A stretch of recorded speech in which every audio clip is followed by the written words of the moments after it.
Бог не очаква от теб да знаеш как да се справиш с всичките си проблеми в живота.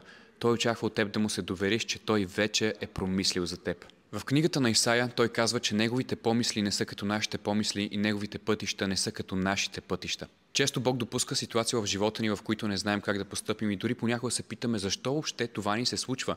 Но искам да те уверя, че това нещо, за което се притесняваш, Бог вече е промислил за теб. Той е направил път за теб и това, което се изисква от теб, е просто да му се довериш и да бъдеш търпелив.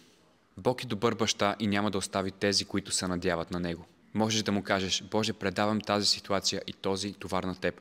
Моля Те, помогни ми да направя всичко, което искаш от мен, а аз Ти се доверявам, че Ти ще свършиш останалото. И дори резултатът да не е това, което съм очаквал, аз знам, че Твоите пътища и Твоите помисли са по-велики от моите мисли и желания. Има много мисли в сърцето на човека, но намерението на Господа, то ще устои.